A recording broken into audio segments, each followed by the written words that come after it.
Hello guys, সালাম আলাইকুম। এই যে মাংস কষাচ্ছি, তেল বেরিয়ে গেছে মাংস। একটা সত্য কথা কি গাইস, বন্ধুরা, পুরা ভাইয়ারা, ছেলে মেয়েকে খাতে অনেক কষ্ট হয়। ছেলে মেয়ে স্বামী খেয়ে খাতে অনেক কষ্ট হয়।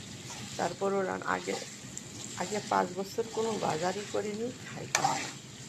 এরা যা খেতো আমি তাই খাতাম, কিন্তু গেমগুলো খাতে খেতে আমার অসুখ হয়ে গেছিল।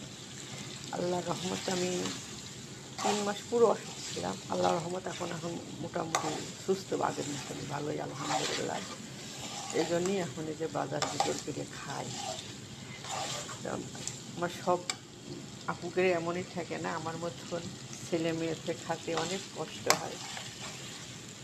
কিন্তু আমার ছেলে মেয়েকে খাইতেও, আমার স্বামী ছেলে মেয়েকে তারা খাচ্ছে, তাহলে কি হইব? মার হাতের রান্ধন মার হাতের তুলনায় হয় না। এই রান্ধনটা যদি আমার উমর ফারুক পাইতো, আমার মাহিমা সাতজনা পাইতো, তারা অনেক খুশি হতো।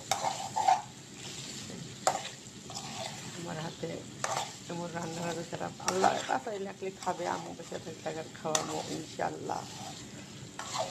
আর আগে দেশে থাকি মাংস রানলে না, আমার স্বামী বসে থাকতো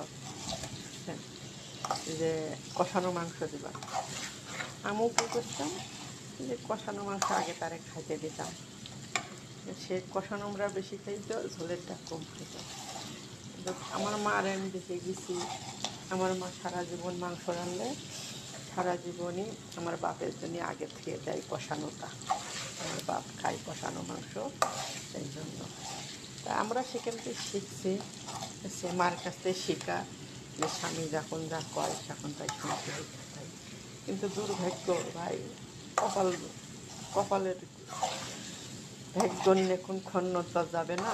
আল্লাহ আমার ভাগ্য নিকেছে প্রবাসের বাড়িতে। এই জন্যে আজকে আমি 9টা বছর স্বামী সন্তান সবাইকে দিয়ে আমি ঘুরে থাকি। 9 বছর আইসি, 9 বছরে একদিনও বাড়ি যায়নি, একবারও।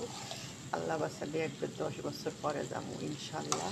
আপনারা দোয়া করেন বেশি বেশি, আমি যাতে আমার ছেলে মেয়ের কাছে ভালো ঠিক মতো পৌঁছতে পারি। আজকে ভিডিও বানাই না, তো আজকে মনটা বলে একটা ভিডিও বানাই, এমনি গল্প দিয়ে আমার ছেলে মেয়ে। আল্লাহ ইনশাল্লাহ আমার ছেলে মেয়েগুলো অনেক ভালো, অনেকই আল্লাহর কাছে লাখ লাখ শুক্রিয়া। তারা আমাকে দিয়ে বছর পর বছর আছে। তারা